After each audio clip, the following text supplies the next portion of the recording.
Hello everyone, this is Dr. Divya Madan from soulfullivingllc.com, and we are talking about Bhagavad Gita, the timeless wisdom on spirituality and leadership.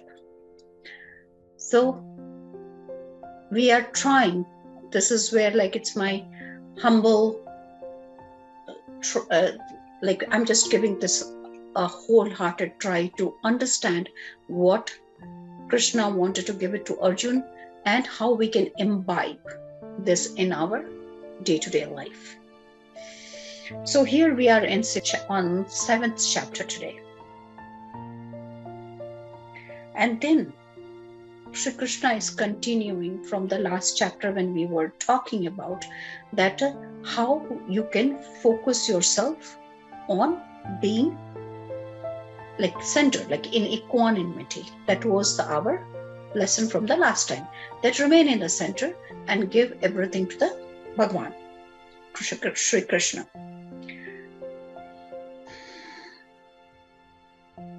So now Krishna is asking, so Arjuna is asking how I can, or anyone can get you.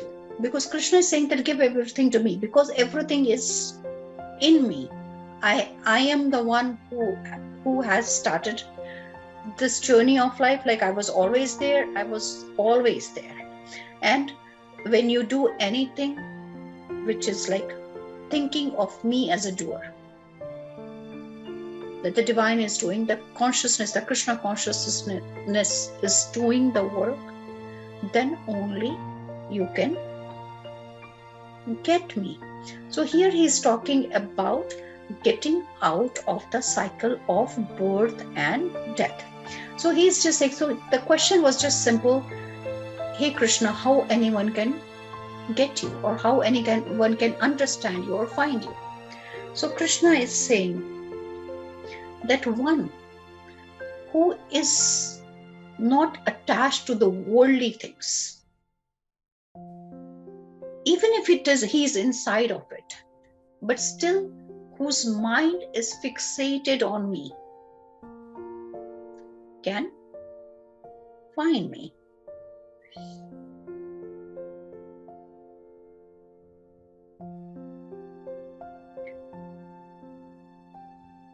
So he's again talking about lives, multiple lives we have taken and where we are today.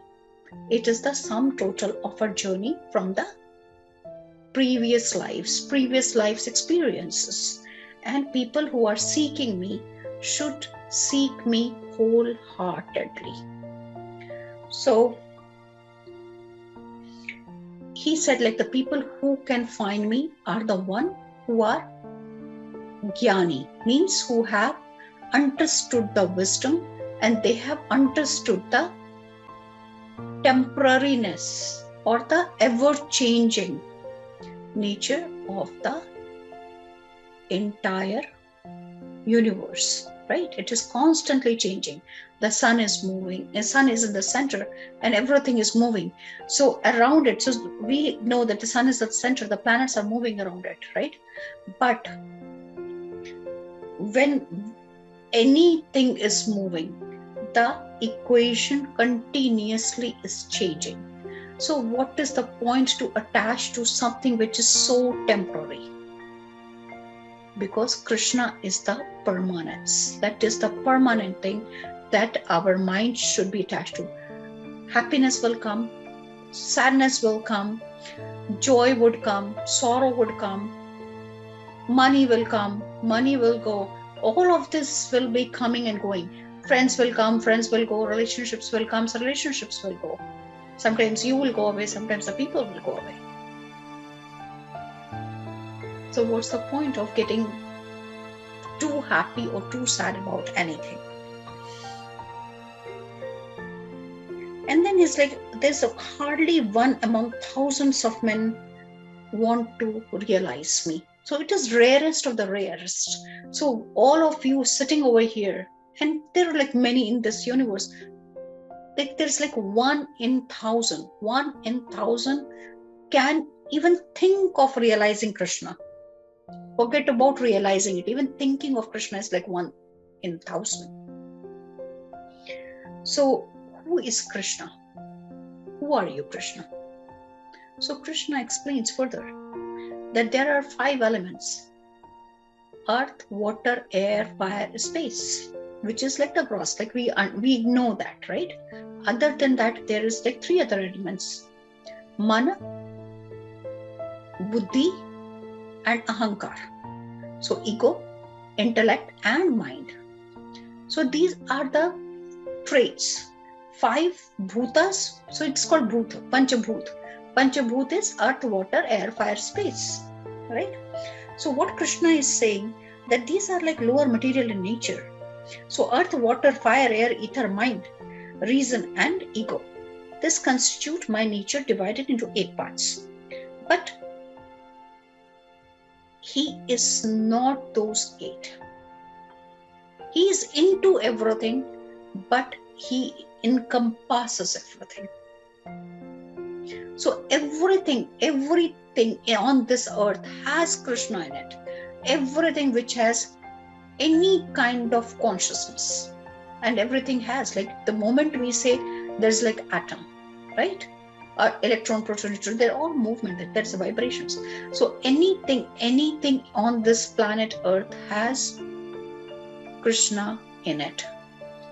As in Hinduism, like we have heard it all the time, Kana Kana mein Bhagwan. So Kana Kana is like every single atom or nanoparticle have that consciousness, and Krishna is part of everything. So he's saying, I am into everything. I am into earth, I am into water, I am into air, I am into fire, I am into space. And not only that, so everything is evolved out of me, from the Prakriti, that I am in the source of the entire creation, and into me again it dissolves. So it starts from me and it dissolves in me. So everything is created from me and everything gets into me. Now there are lots of people who gets confused about, like, why Krishna, right? What about Shivji? What about Brahma? What about this? So what I hear here is, like, Krishna is talking about the supreme consciousness. So here you can give the name of the supreme consciousness as Shiva, as Krishna, as whatever, as light. It is up to you. You can call it supreme consciousness, you can call it Krishna consciousness, you can call it Shiva consciousness. But this entire creation, even the Prakriti. So we always say the Purush and the Prakriti. So Purush and Prakriti, for me, it's like the explanation can also go back to Shiva and Shakti. So Shiva is the base and the Shakti is the one which revolves, which creates. So Shiva gives the platform to Shakti to perform and create. But that Purush and Prakriti is also coming from the Krishna consciousness, means coming from the supreme of the supreme consciousness. So there is nothing else besides me, Arjun. Like clusters of yarn beads formed in knots on a thread, all this is threaded on me. So when you have, like, you know, like everybody is, like, you know, like when you make this garland, so the thread in which all the flowers or beads are put in, right? You have a needle and the thread. So you bind this pearls and beads or flowers to what? To the thread. So what he says, like, I am that thread, like everybody, everything in this universe is that pearl, and I am that thread through which you make this garland. So the meaning is like I flow through everyone. And I gave you guys the example of electricity, right? Electricity is going into the bulb, the fan, the light, the refrigerator, the microwave, the OTG, whatever, right? But what is common between all of them is the electricity. Now, so similarly, in all of us, there is a prana flowing, right? The energy. which keeps us thinking that we are alive, right? That prana, which is like the prana that flows and which takes care of our mind, body, and soul. So when death happens, what do we say? The prana has gone. The body is still there. The air is still there. Water, air, fire, everything is there. But what is missing is the prana, which binds our mind, body, and soul. So the thread, so the prana, I would call it the supreme consciousness. Atma bolo, you can call it Atma, you can call it soul. But I think if between these three is the combining force is the prana and the supreme consciousness is the one which is flowing through that prana inside of us, connecting our mind, body, and soul inside the body and connecting our soul to the supreme consciousness.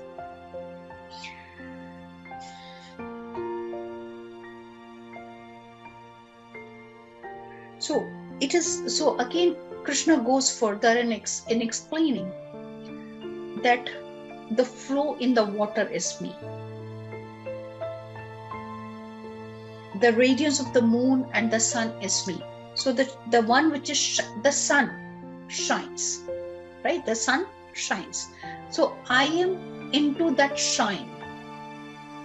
I am into that flow. What makes water flow? That is me. What makes sun shine? That is me. What makes us move or speak or talk or think or see? That is what it makes us to do all of this. He is in that.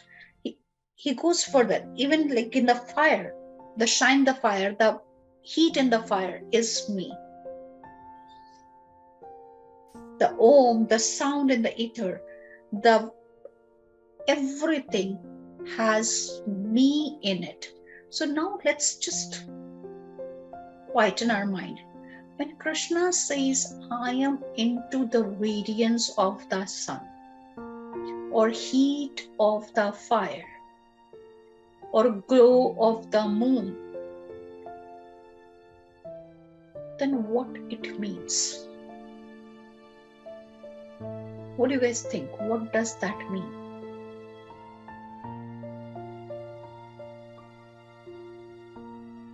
I am the pure odor of the earth, the smell. I am in the fragrance. I am into the radiance. I am into the brightness. And I am also that austerity in the ascetics. Even the purity of the saints. I am into that purity. What does that mean?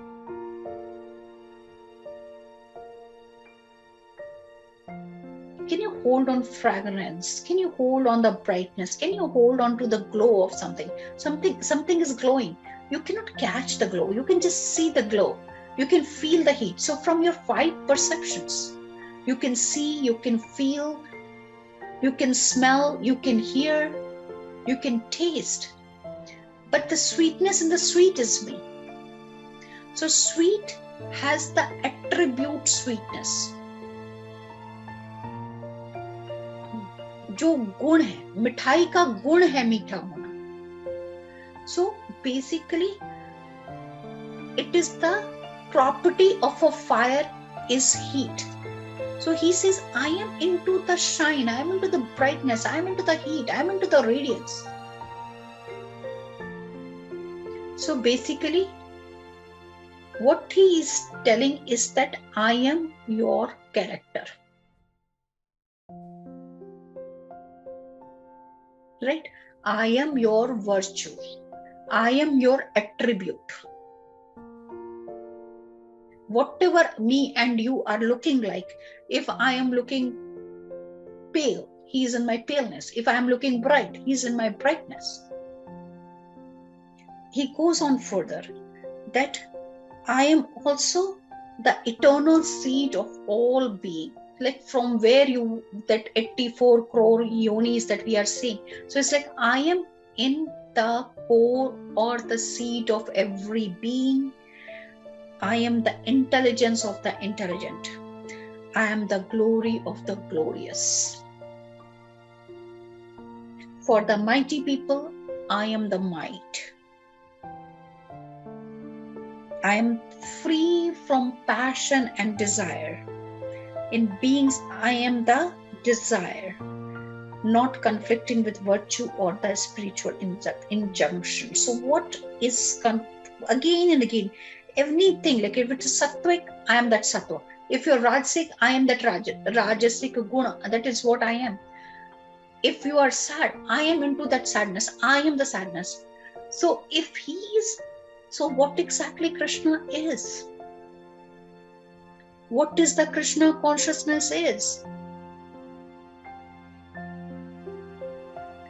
Either I am everything or I am nothing.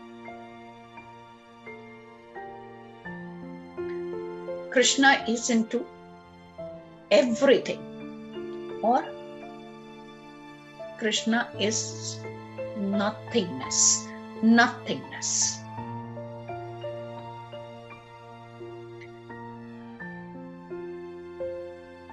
So even it's like I am not sattva, I am not rajaguna, I am not tamoguna. So he says I'm not any one of this, but then he says I am into everything. So what exactly? So he says I'm nirguna. So I have, so again, when we are talking about the gunas, what we were talking about, I am the fragrance of the flower, I am the radiance of the moon. And now he's saying that yes, I am into it, but I'm not into it either. I am, these are guna, like rajogun, tajogun, tamogun that we talked about, rajogun, satogun and tamogun. But he says, I am into it. They come from me, but that is not me. And it is confused. So how do we understand it better? It is confusing, right? It is confusing. So again, so basically what's like, all these things which has this guna are perishable. Anything which starts from tamogun, like sadness, or rajogun, power, or it's coming from satogun, like I am very dharmic, very religious, very spiritual, everything will start and end. Everything is perishable, but I am imperishable. I have no beginning, I have no end. I am never finish, never end.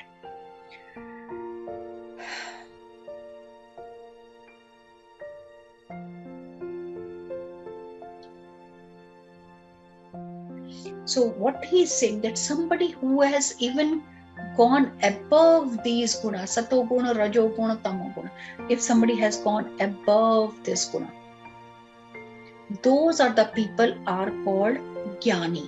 Somebody who has understood it, that even I told you guys before, that even the desire of helping someone, even if it's a more sattvic desire, can bring you back into the cycle.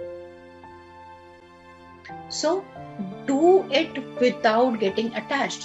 Whatever it comes in front of you, do it with your utmost wisdom, but after doing it, just give it to Krishna. Whatever I'm doing, giving it to Krishna, because the people who do not get attached to their thoughts or actions or what are they saying, and that will only happen when they're not attached to the material possessions. When do you get angry? When you get attached? When you get upset? When you desire something and you do not get it, what happens?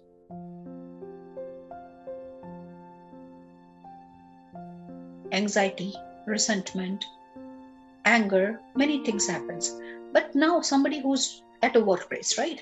And they have given their subordinate something to work on. He doesn't return the work on time. What happens to the manager? Or anybody who you have people who work for in your office, or people who work at your home, like any place, you gave them, or your children, you gave them something to do and they have not done it on time, or have not done it the way you have asked them to.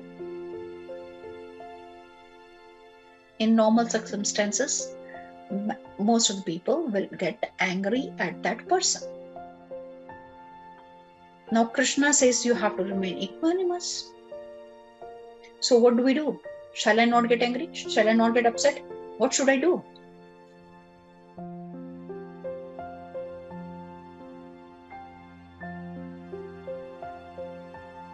Then you will go by the rule.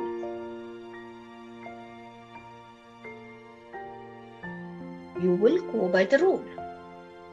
And what is the rule?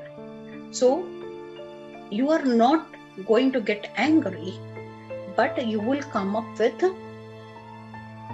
there will be a definite rule that this is the timeline that is given to you. If you do not finish this work by this time, these will be the 3 levels of warning, and based on that, if you will be getting this treatment, whatever the treatment is. So if the rule is clear, the rule of the game is clear. If you're not returning the work on time, inform that you will not be able to do the work on time. If you think you will be able to do it and you're procrastinating in last moment, you still could not do it, still you have to come back with explanation. And if you need help, you should ask for the help before time. But so there is it is not that you immediately go and jump on them. You have to specify it very clearly to your subordinates that this is the way to work. You look at the work, if you understand it, what has to be done, do it. If you have tried it and you have not got the results, you will get another opportunity to take the support and finish it on time. If you're still taking the support and this and that, if you do not do it, then probably you will be moved to a different assignment, or probably it will impact you in an adverse way, because organization has to keep working. So that is the way, the more clarity in communication and compassion and support will give you the right results. And they're not always that everybody is meant for you. So letting go is also important. Without getting angry, without getting anxious. Yes, I tried. The other person tried. Both of us tried. But it did not work out. So right now, I need more time to process and to accomplish this task. I need this or that. So again and again, it is you are just doing the job and you have to do it proficiently, but whatever is the ingredient has to be applied to it. We will apply the ingredient, but not get attached. We will not be okay, this person is very close to me, so I will just continue working with this person even if they are not performing their duty, because I'm attached to it. Maybe this is a family member in my company, and we keep that family member because even if they are not performing, but because they're family member, we don't want to upset them, right? So there are many circumstances, or maybe it's my friend's son or my friend's daughter or whatever. So attachment, what it will do, it will lower the quality of your work. Now we proceed. So although all of these things that you are doing right now are perishable, it is delusion, it's Maya. You are just doing the work. You know that what you're doing today or what you know today will be obsolete tomorrow. There are doctors here, there are engineers here. All of them know that the machines they used to work on, these nowadays typewriter, nobody cares about it. Those landline telephones we had, nobody cares about it. Everything had their peak. Everybody was looking for it. This, oh wow, this is telephone, this is TV, this is that. But everybody lost their relevance over the period of time. And even what we are doing right now, 10 years from now, it will be something else. Maybe I will be projecting myself in front of you. I'll be probably like sitting right in front of you in your home. Right? So everything is, so what's the point of getting angry or anxious about it? Right now, this is relevant. This is the thing that we are working on. Let's just move on. So this is the right perspective in order to not getting attached to anything. Everything in our life will come and go. Right? Eventually, there will be a point that they will come and they have come and they will leave. Right?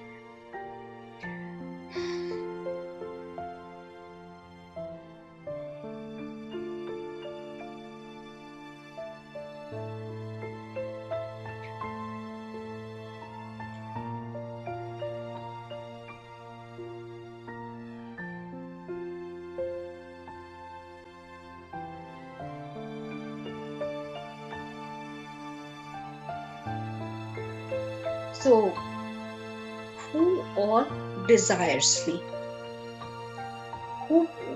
The people who desire Krishna are people who are looking for material possessions, people who are seeking knowledge, people who are looking for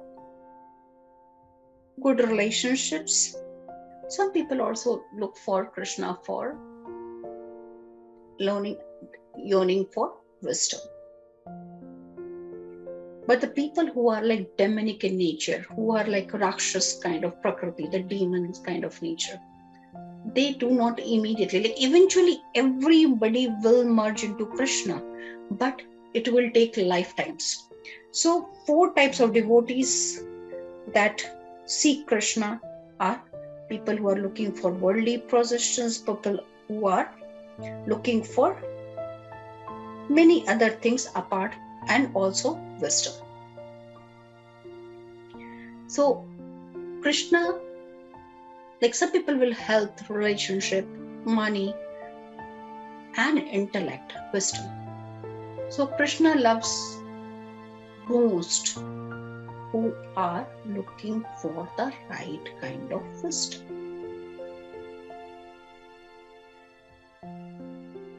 So that is, he said, those people are most dear to me, who are not coming to me for Bhagwan mujhe ye de do, Bhagwan mujhe wo de do, like God give me this, God give me this, like hey Shri Krishna, Raksha karo, just protect me from the evils. And so it's like those people, like yes, he will provide them. But if you ask who is more dearest to him, it is the one who is after wisdom. And also the people who are just not looking for the wisdom, but also the wisdom to unveil and surrender to the divine consciousness. So the more they give their wisdom, like whatever they are learning, giving back, and they want to keep yearning and learning more and more and more, till the thirst of learning and remain fixated in the Krishna's thought will make them the Mahagyani, means somebody who has the divine consciousness like completely open to them.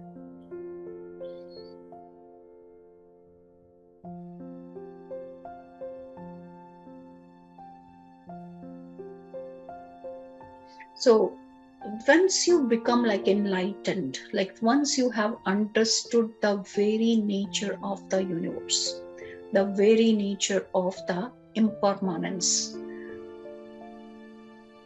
one who has understood the wisdom, it is very easy for them to realize that everything has God in it. Every time you have a pain, you become aware, oh, what I have done to earn this.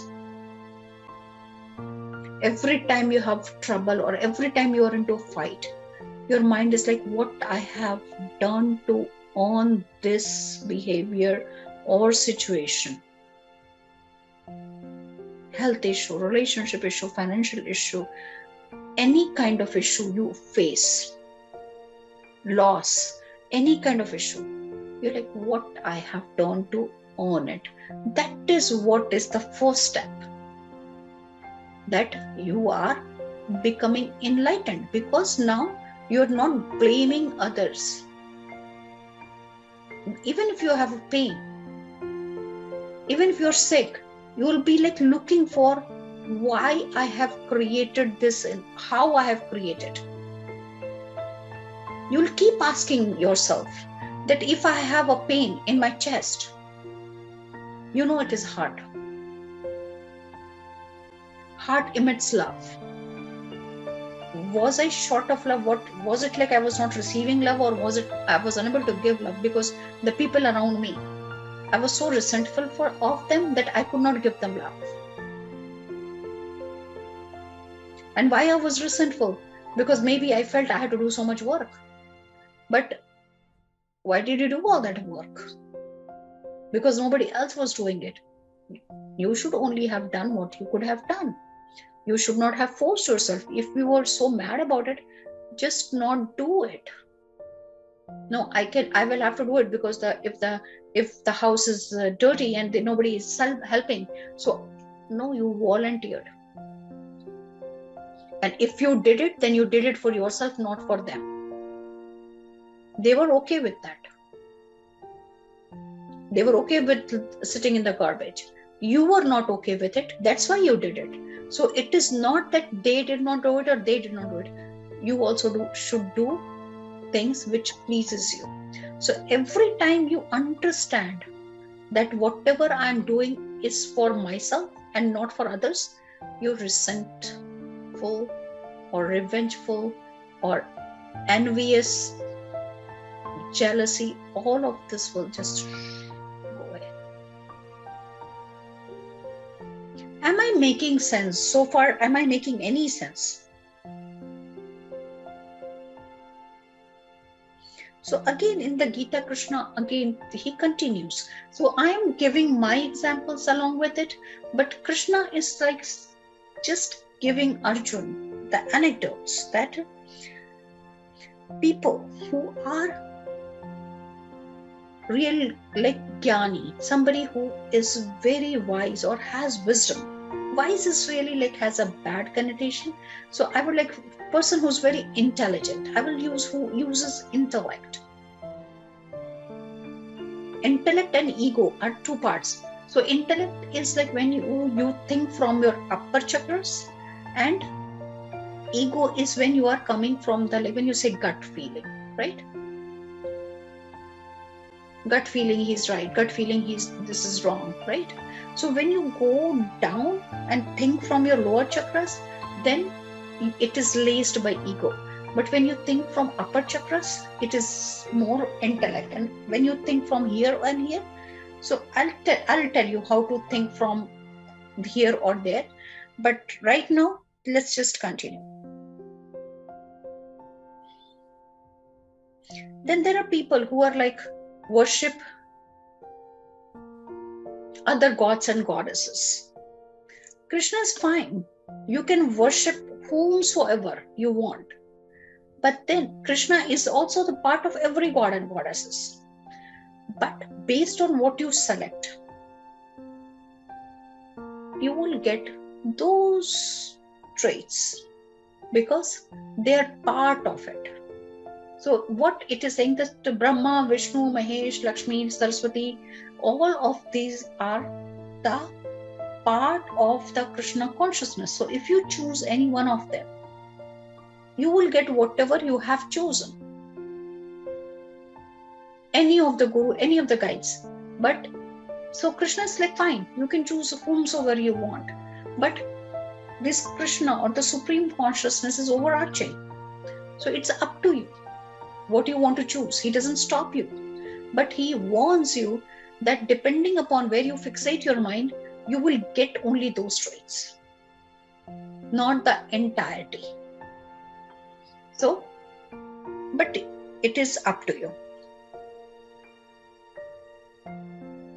So with faith, if you worship that particular deity and obtain through that deity without doubt his desired enjoyment as ordained by me, because he has given some traits that particular god or goddess, when you pray to them, you get those boons or benefits or traits.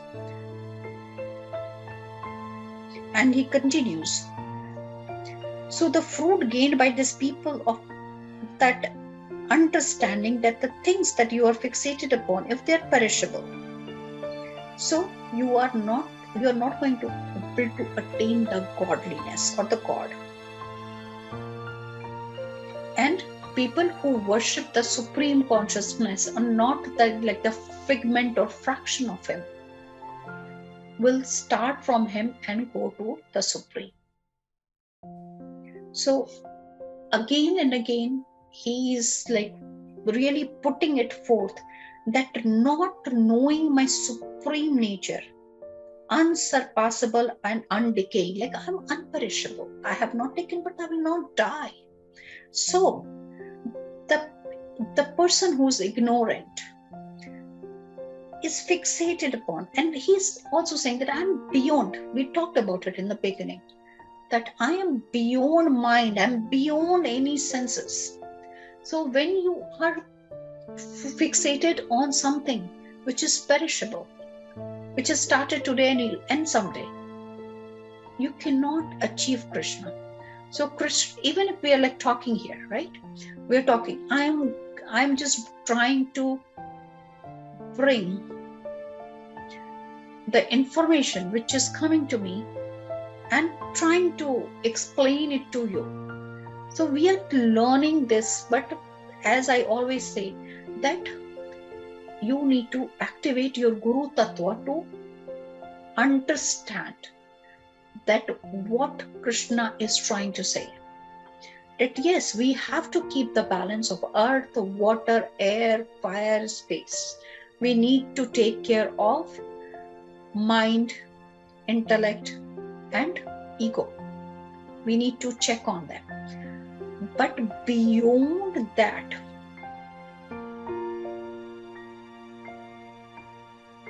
our crown. So 5 elements are our 5 chakras. Then here we have in our brain, we have mind. It has 4 parts, right? The buddhi, chitta, and ahankar. Right? We talked about it. So he's talking about mind, intellect, and ego. And then the crown, the divine, the supreme consciousness, that where we connect. So your body itself is that space. So not connecting to these, like not attaching to this, is the only way to understand the Krishna consciousness. What we are seeing, what we can see everywhere you see, it's perishable.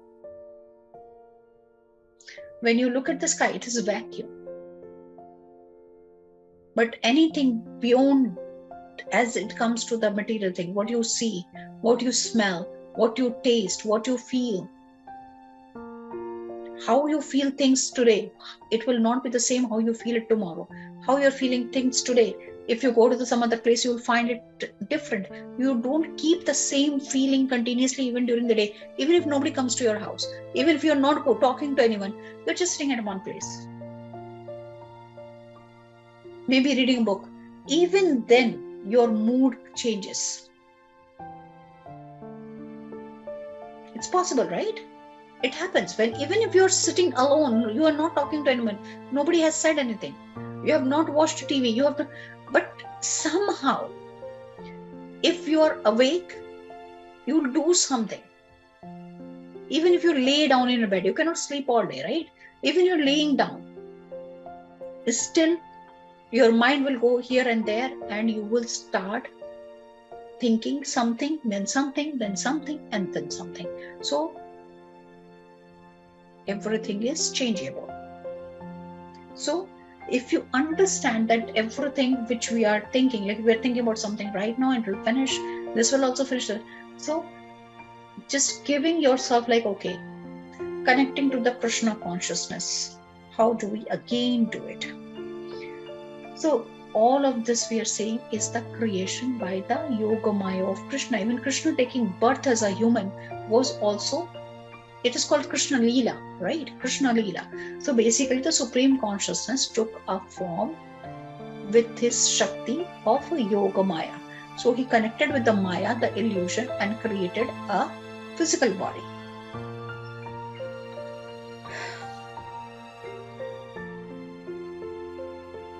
So people who think of Krishna as somebody who has taken birth and who will die. So again, when he is saying that I'm unperishable, he is not talking about the Krishna who is in body. Krishna who is the charioteer, he is not talking about that Krishna. He is not talking about the one who is saying things from his mouth to Arjun. He is, because that body through which this information was coming was perishable, right? It was, Krishna eventually died. Everybody knows that Krishna died, right? So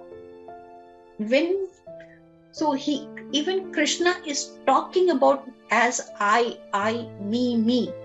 He's still talking about the divine inside of him, or the Supreme Consciousness is speaking through him.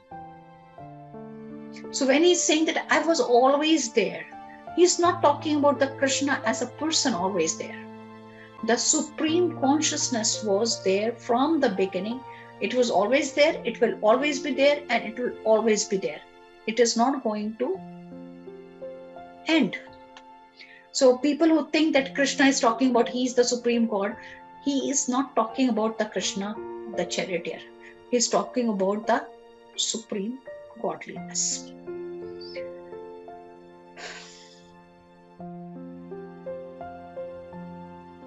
So again, Krishna is saying, don't fall into, like, don't get infatuated. Infatuation is like the temporary attachment. People use the word, I had infatuation, right? I looked at someone and I felt infatuated. Like, for the short period of time you see something and I wish I had that car, or I wish I had married this person, or I wish I had this person as my girlfriend or boyfriend, or any kind of, like, I wish I had this book, or I wish I had this position. So all of this is infatuation, which you momentarily, I want this, and then you forget about it, right? So pain, sorrow, all of this comes and goes, comes and goes, comes and goes. Why to get attached to it, right? So people who get attached to pain or sorrow just fall into prey of this cycle of birth and death. But the men who understand, who are virtuous, who are away from this delusion that this is me, mine, they have just left that. It has become, those people are only who are not attracted, not repulsive. I hate this thing, I hate that person. When they use this word, so they are getting into repulsion mode. I like this, I don't like this. All of this is like attraction and repulsion, attraction and repulsion. People who have gone out of that attraction and repulsion and look at the things as an observer, do what is needed in the world as per the rule, not afflicting pain and not getting attached, are the ones who can meet the Supreme Consciousness. So at the end he says, person who has taken refuge in me, means he has given, he, in every work he did, he just give the complete attention and focus as if that was his way of worshipping me. So every act, if you take it as a worship to the Supreme Consciousness, that whatever I'm doing today, whatever I'm doing right now, I am just giving it to the Supreme Consciousness, and I'm praying every single moment in my heart. I'm praying that every single word coming from my mouth has to be His word. What He is trying to give it to the universe, to the world, or whosoever moving forward will be listening to this divine sermon. So people who take refuge in me means people who take refuge into every entire thing, every single thing in their life as the part of the divine supreme consciousness. Here it is named as Krishna, but Krishna, which is supreme divine consciousness, the name is Krishna, who is unperishable, who was always there, who is the intelligence into the intelligent, right? Who is the fragrance of the flower,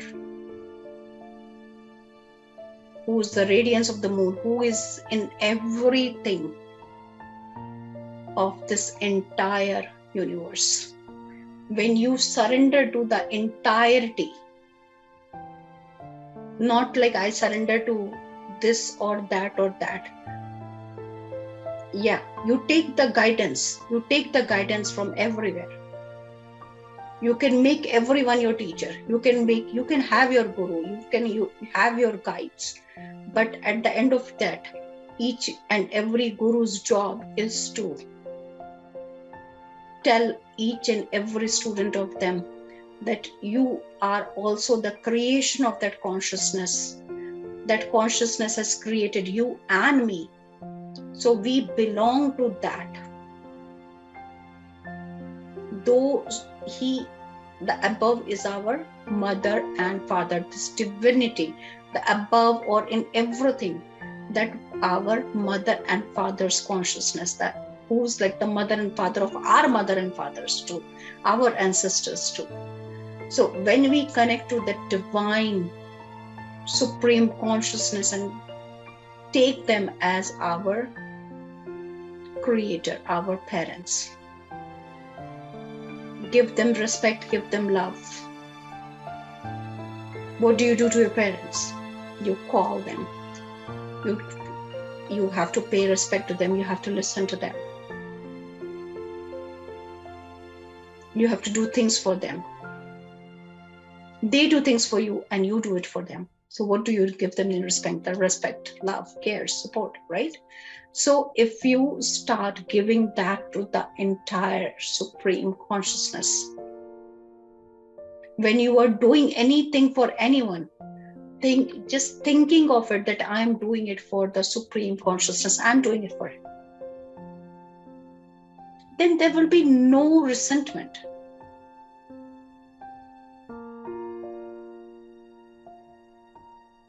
Even if you're sweeping your floor, if you just think, okay, I'm doing this so that this universe or the house that He has given me, I'm the caretaker of this, like He has given me this structure to take care for.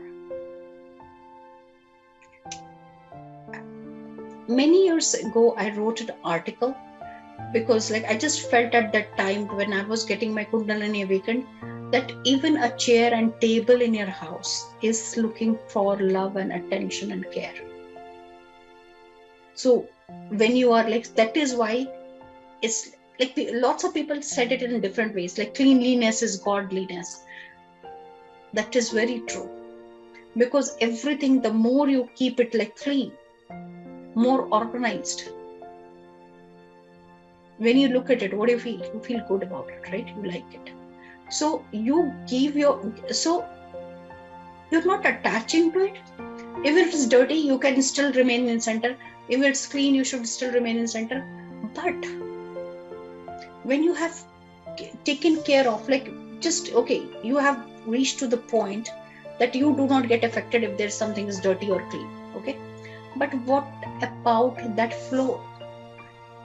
The consciousness, the intellect, the intelligence in the cells of this fluid. Like for us, it is a non-living thing. But what about that? Do you want to like to remain filthy? Do you want to feel like not taking bath for 30 days? So why would you keep anything not organized or clean? When you do this with the mindset that if I am doing it for what I am given as a responsibility to take care. Like you take care of your child, you need to take care of everything with equanimity. Equally. You have to look at everything with equal respect, care. So the yogi is the one who dwells into the supreme Krishna consciousness. So everything which is manifested or unmanifested, Krishna dwells in everything. So he is into seed of every evolution. So everything manifests in your thought, right? And from the thought, it will come into your words or action, right? And that is how it becomes, that is how it is manifested. So people who understand and are aware that what they are creating, they will not be creating anything. They will immediately just give it back to the universe and just remain fulfilled that what I did was of the best of my understanding.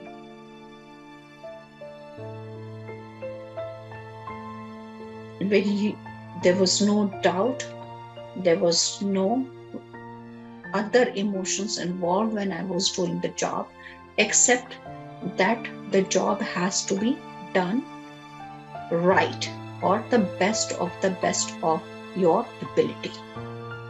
And that is how you become one with your karma, and that is called yog, means joining with your mind, body and soul to that particular task. And when the task is completed in that manner, it is of the best quality, and that is called karma yoga. And with that, I will ask the divine energies to bless us.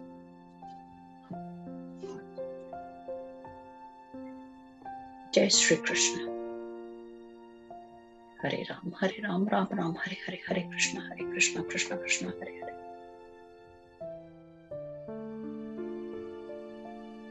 Sarve bhavantu sukhinah, sarve santu niramayah, sarve bhatrani pashyantuh, ma kasyat dukha bhag bhavet.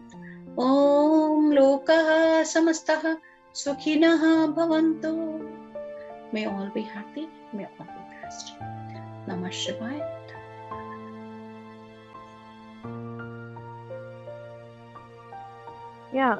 It's difficult to understand कि वो सब में है और सब में नहीं भी है.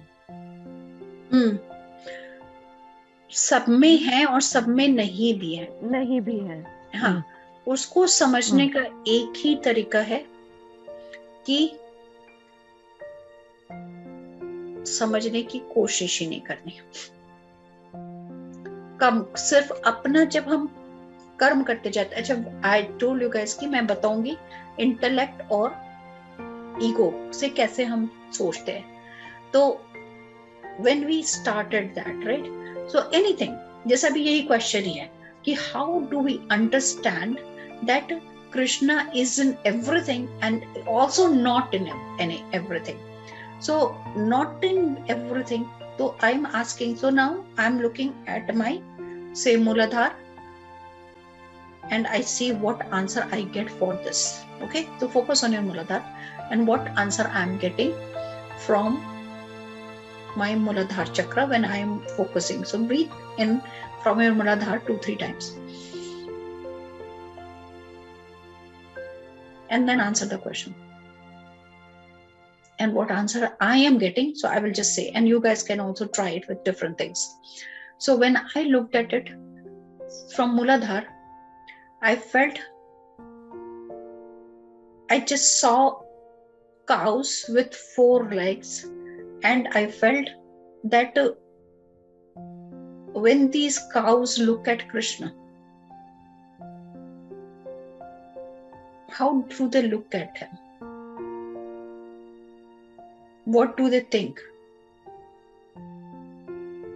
Do they think that Krishna will feed them? They have just love. They just look at Krishna with love. Because cows know that there will be enough grass for them to eat forever.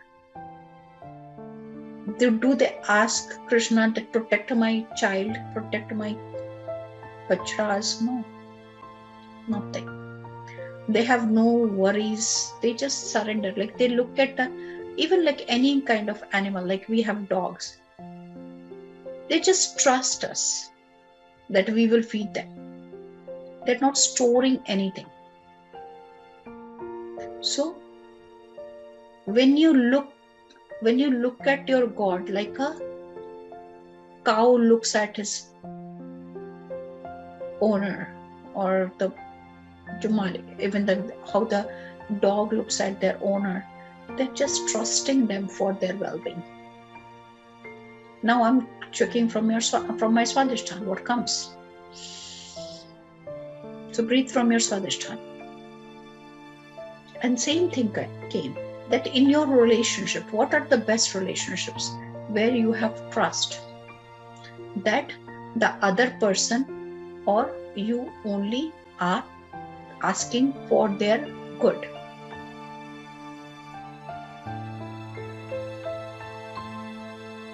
I pray for your happiness, you pray for my happiness. We definitely know that from inside that this is what is it.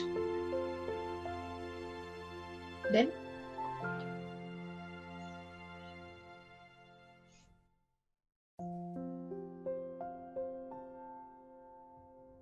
that is where Krishna resides.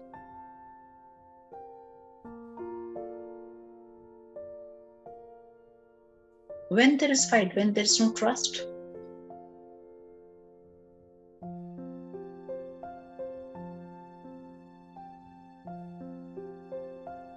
when you fear criticism,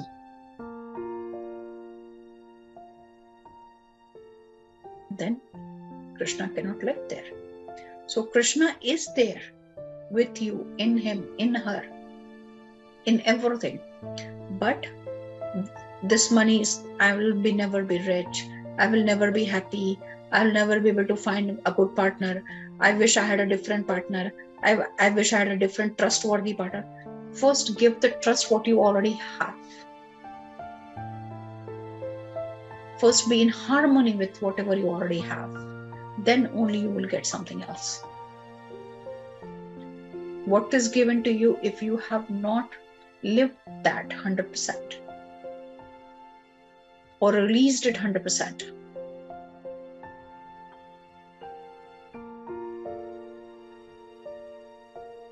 The only thing is like harmony. So that is what came onto the Swadhisthana. Now I am on the Manipur chakra. And I am breathing.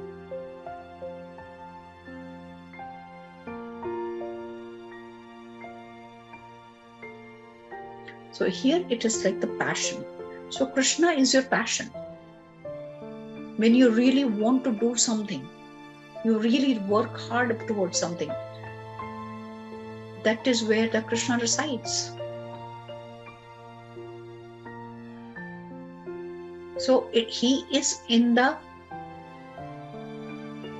effort that you are putting in, and he is also into the achievement that you have achieved, and he is also in the reward that you have received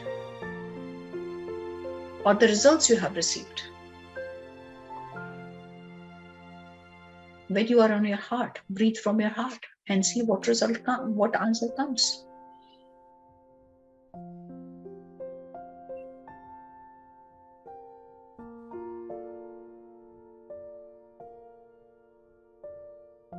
And here I see Krishna sitting on a tree, and all his friends, the Balajis, the Gopas, they were like playing. And they're like, come, Krishna, let's play. Krishna is just playing a Leela, like he is a young boy, but he was a born yogi. He understood everything. So at that time, when I am asking from my heart, it is coming that Krishna, knowing that he is the creator of these people, the boys who are playing, he knows that the divine in them also knows that they are not young boys and helpless boys. Come, help me. They do not need any help. It is just they're ignorant. That they are, and then that's why like they are playing as a role of a child, because they're playing ignorant. When you are an ignorant, you are like a child. So it is opposite. A child is ignorant is not the right way to say it. The ignorance makes you a child, take a form of a child. Otherwise, a soul can also take mature bodies.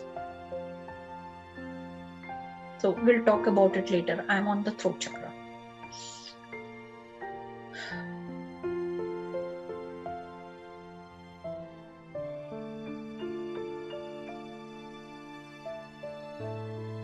So the words you speak out, obviously this words you speak, it comes from your thoughts, right?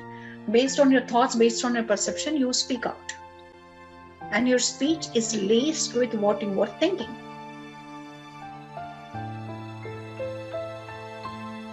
So you might be saying something which may not be even relevant at that point of time.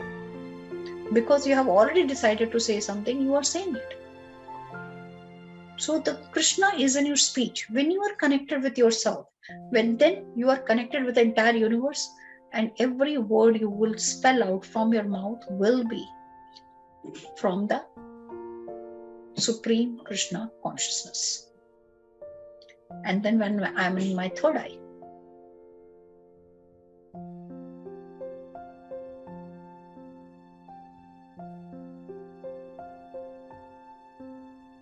then I am just getting all these talks are okay, but at the end of it, focus on the third eye and meditate on Krishna.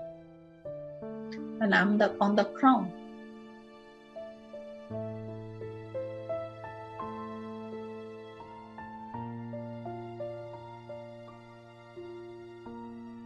Then the word came and the message came, मुंह को कहां ढूंढे रे बंदे, मैं तो तेरे पास हूं, ना मैं मंदिर, ना मैं मस्जिद, ना गुरुद्वारे. So the meaning of that is, where are you looking for me? I am here, right here with you. But that is what we are doing. We know, but just by saying that Krishna is with me is not enough. And that is why the process of like learning, understanding, meditating, just to realize that what you are. Like Hanumanji had to be told that you have this power. Hanumanji did not know he had that power. So that realization is what we are striving to do here. To every day we are learning about Krishna, the Supreme Consciousness, the concept that he's teaching, that everything starts from me and ends in me. I am the one who creates everything and everything dissolves in me. So instead of going here, there, anywhere, just connect to me. Right? So as we are progressing, as we are going every day, moving one step at a time, one step at a time, one step at a time, there will be a time. Right now, if I decide, okay, now I have to do nothing, I've not have to teach anything. Everybody now knows that we are one with Krishna. So just meditate on Krishna and just do our job with ultimate. If we can stay to it, great. But our mind is super, what I can say, it's like really very powerful. It has become very powerful over the period of time. It will like to keep you engaged into other distracting activities and thoughts. So what you need to do is, like, the thoughts that would just like you think about it most of the time. Maybe you are worried about your children or worried about something else. If that thought repeats in your mind like 5 times in a day, then this is something that you really need to cut. And at that time, make sure that I allow this problem to go to the supreme consciousness. And the activity we did today, like breathe from your Muladhara Swadhisthana, make it a habit to self-inquire so that you understand why you are constantly thinking of this issue. Eliminate it, work on it, and then move on to the next things. And I'm telling you, once you decide to give it to the Krishna consciousness, whatever is bothering you, you will start to see the difference. Every day, the things will start changing for you. And with this, I'll allow all of you to leave. For today, I'm leaving as well, and we will meet tomorrow.